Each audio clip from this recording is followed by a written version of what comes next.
السلام عليكم ورحمة الله وبركاته، اخواتي وحبايبي متابعين القناة. وحشني جدا، بقالي كتير ما عملتش فيديوهات. بصراحة انا بقالي فترة نفسي مسدودة شوية من الحمام. في عندي مشكلة في المكان عندي، فصراحة مخلية الواحد نفسيته يعني متضايق شوية. وفي نفس الوقت مع الشغل وكده. فالمهم انا طالع لكم النهارده يا جماعه، مش هطولش عليكم في الحلقه كده ان شاء الله. انا اللي محتاج الاستشاره من حضراتكم. لو في حد سامعني او في حد من المتابعين عنده حل او عنده يعني حل المشكله، يا ريت برضه في التعليقات يكتب لي. المشكله يا جماعه باختصار ان انا عندي الحمام بيحص عادي، مفيش اي مشكله. وبشيك على الحصويتين عادي الطبيعي بتاعنا بعد اسبوع، بعد 5 6 ايام. وبلاقي الحمام الاقي الحصى معرق عادي، مفيش اي مشكله. وبسيبه واجي اتفاجئ بعد ال10 ايام 15 يوم، استنى الحصويتين يفكوا، الاقي فرد واحد اللي فك، والاقي الحصوايه التانية زي ما هي ما فكتش. وتخلي بالكم يا جماعه ان هو مش كبس، يعني البيض ما كبسش، انما الحصوايه كلها على بعضها امسكها الاقيها بتلق كده، والاقيها جواها زي ميه. تمام. معنى كده ان البيض نفسه فاسد او حاجه. نفرق برضو ان هي بقول لكم البيض ما كبسي، معنى كده ان هو كان فيه جنين. وبس بسبب مثلا ان فيه كالسيوم زياده، فالحصى ما فكش. انما المشكله اللي عندي المره دي اني بكشف على الحصويتين، فبلاقي الحصى معمر، فبسيبه خلاص وبطمن وعادي مفيش مشكله.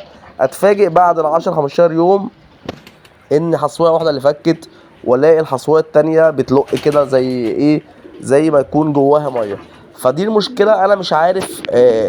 ومنتشر عندي جوز واتنين وتلاته. وللعلم يا جماعه الحمام مفيش فيه عيب، يعني الحمام كصحه كويس وكتحضين. حمام شغال عندي فترة طويلة وشغال، وحمام يعني مش مثلا لسه شاريه جديد او الكلام ده، لا ده حمامي وحمام متجرب وحمام شغال. وبنسبة 100% حمام يعني ثقة، حمام مضمون وحمامي. فكتحضين لا، حمام خبرة، مش لسه أول مرة يشتغل. ورقم اتنين، لو حد يقول لي الحمام تعبان، اقول له لا، الحمام صحته كويسة، الحمام بيطير كويس جدا وبيكسر بعضه، بياكل زغاليله، الحمام مفيش اي اعراض. تمام. رقم تلاتة، المكان كويس، مهتم بالنظافة، مهتم بالاكل. فانا مش عارف في ايه. انا مش متضايق، وفي نفس الوقت بقول عادي هو رزق والحمد لله. بس قلت برضه اطلع دردش معاكم، وفي نفس الوقت الواحد برضه بقاله كتير ما عملش فيديوهات، فبالمره نشوف حل.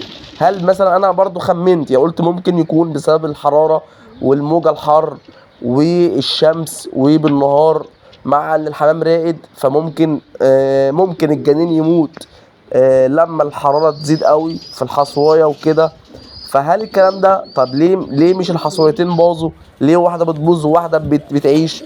فانا محتار، فانا مش عارف. فلو حد من اخواتي المتابعين، يعني حد عنده مر بالتجربه دي، او حد عنده خبره شويه عني، او يعني مر بالتجربه دي وعرف يقول لي، لعل وعسى نتفادى المشكله ديت.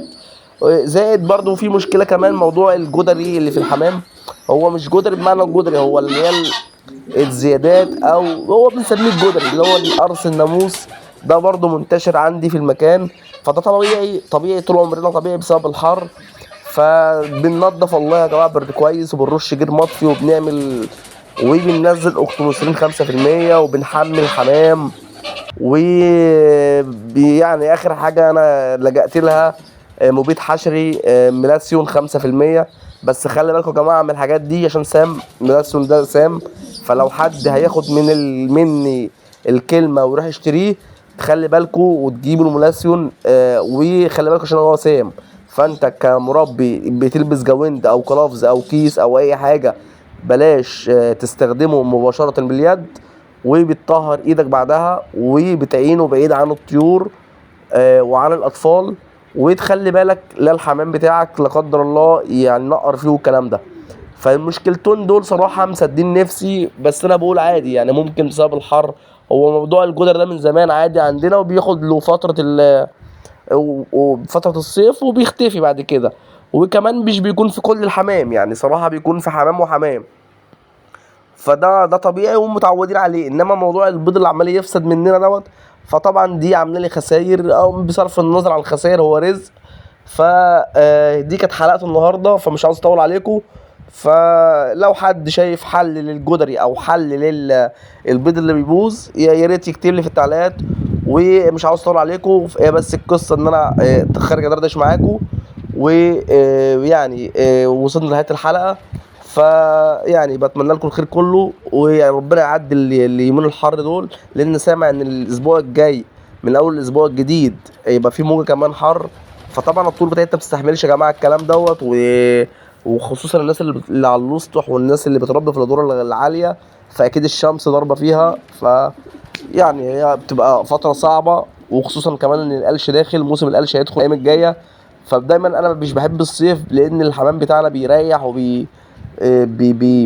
بيهدى شويه في الانتاج. بالاضافه كمان لو عدى جوز او اتنين، بتلاقي حمام ضعيف برضه بحكم الصيف وكده، مش بياكل كويس. برغم ان انت بتاكل اهالي وبتنظف وبتعمل شغلك يعني زي ما قال الكتاب. بس في الاول وفي الاخر هي الدنيا كده، يعني يوم حلو يوم وحش. فاحنا بنعمل اللي علينا وبنسيب بقى ربنا.